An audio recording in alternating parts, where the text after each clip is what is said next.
He gets on top of him and punches him straight into the heart. The punch causes Randy's heart to stop. As Randy gasps for breath, Jeff hammers down on him. Punch after punch after punch after punch.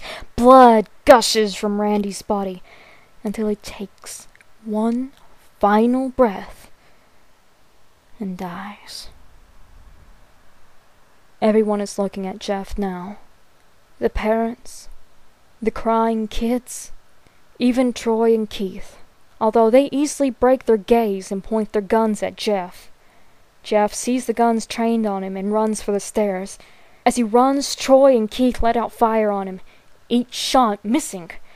Jeff runs up the stairs. He hears Troy and Keith follow up behind him. As they let out their final rounds of bullets, Jeff ducks into the bathroom. He grabs the towel rack and whips it off the wall. Troy and Keith race in, knives ready. Troy swings his knife at Jeff, who backs away and bangs the towel rack into Troy's face. Troy goes down hard, and now all that's left is Keith. He's more agile than Troy, though, and ducks when Jeff swings the towel rack. He dropped the knife and grabbed Jeff by the neck. He pushed him into a wall. A thing of bleach fell down on top of him from the top shelf. It burnt both of them as they both started to scream. Jeff wiped his eyes as best he could. He pulled back the towel rack and swung it straight into Keith's head. As they lay there, bleeding to death, he let out an ominous smile. "What's so funny?" asked Jeff. Keith pulled out a lighter and switched it on. "What's funny," he said, "is that you're covered in bleach and alcohol." Jeff's eyes widened as Keith threw the lighter at him. As soon as the flame made contact with him, the flames ignited the alcohol and the vodka. While the alcohol burned him, the bleach bleached his skin. Jeff let out a terrible screech as he caught on fire. He tried to roll out the fire, but it was no use. The alcohol had made him into a walking inferno. He ran down the hall and fell down the stairs. Everybody started screaming as they saw Jeff, now a man on fire, drop to the ground, nearly dead. The last thing Jeff saw was his mother and the other parents trying to extinguish the flame. That's when he passed out. When Jeff woke, he had a cast wrapped around his face. He couldn't see anything, but he felt a cast on his shoulder, and stitches all over his body.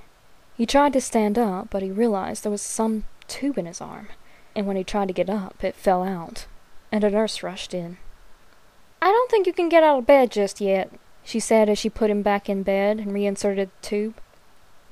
Jeff sat there, with no vision, no idea of what his surroundings were. Finally, after hours, he heard his mother. "Honey, are you okay?" she asked. Jeff couldn't answer, though. His face was covered, and he was unable to speak. "Oh, honey, I have some great news.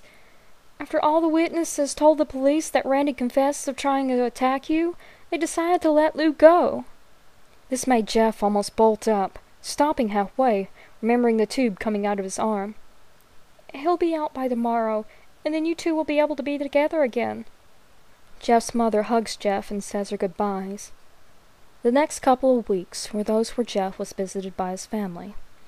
Then came the day where the bandages were to be removed. His family were all there to see it, what he would look like. As the doctors unwrapped the bandages from Jeff's face, everyone was on the edge of their seats. They waited until the last bandage holding to cover his face was almost removed. "Let's hope for the best," said the doctor. He quickly pulls the cloth, letting the rest fall from Jeff's face. Jeff's mother screams at the sight of his face. Lou and Jeff's dad stare, awestruck, at his face. What happened to my face?" Jeff says. He rushed out of bed and ran to the bathroom. He looked in the mirror and saw the cause of the distress. His face... It's horrible. His lips were burnt to a deep shade of red. His face was turned to a pure white color. His hair was singed from brown to black.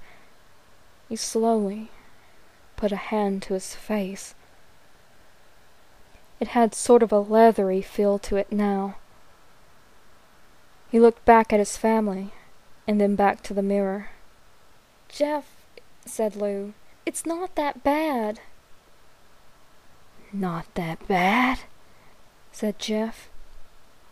"It's perfect." His family were equally surprised. Jeff started laughing uncontrollably. His parents noticed that his left eye and hand were twitching. Jeff, are you okay?" "Okay. I've never felt more happy." "Look at me. This face, it goes perfectly with me." He couldn't stop laughing. He stroked his face, feeling it, looking at it in the mirror. What caused this?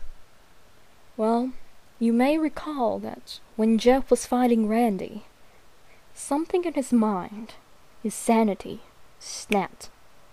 Now, he was left as a crazy killing machine.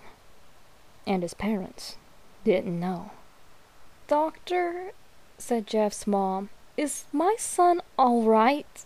You know, in the head?" "Oh yes, this behavior is typical for patients that have taken very large amounts of painkillers. If his behavior doesn't change in a few weeks, bring him back here, and we'll give him a psychological test." "Oh, thank you, doctor." Jeff's mother went over to Jeff. "Jeff, sweetie, it's time to go." Jeff looks away from the mirror, his face still formed into a crazy smile. "'Kay, Mommy."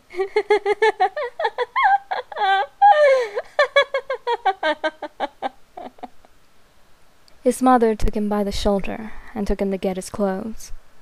"This is what he came in," said the lady at the desk.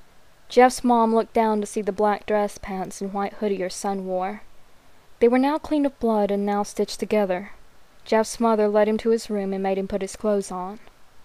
Then they left, never knowing that this was their final day of life. Later that night, Jeff's mother woke to a sound coming from the bathroom. It sounded as if someone was crying. She slowly walked over to see what it was. When she looked in the bathroom, she saw a horrendous sight. Jeff had taken a knife and carved a smile into his cheeks. "Jeff, what are you doing?" asked his mother. Jeff looked over at his mother. "I couldn't keep smiling, Mommy. It hurt after a while. Now, I can smile forever." Jeff's mother noticed his eyes, ringed in black.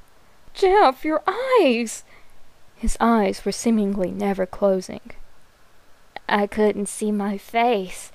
I got tired and my eyes started to close. I burned out the eyelids so I could forever see myself. My new face."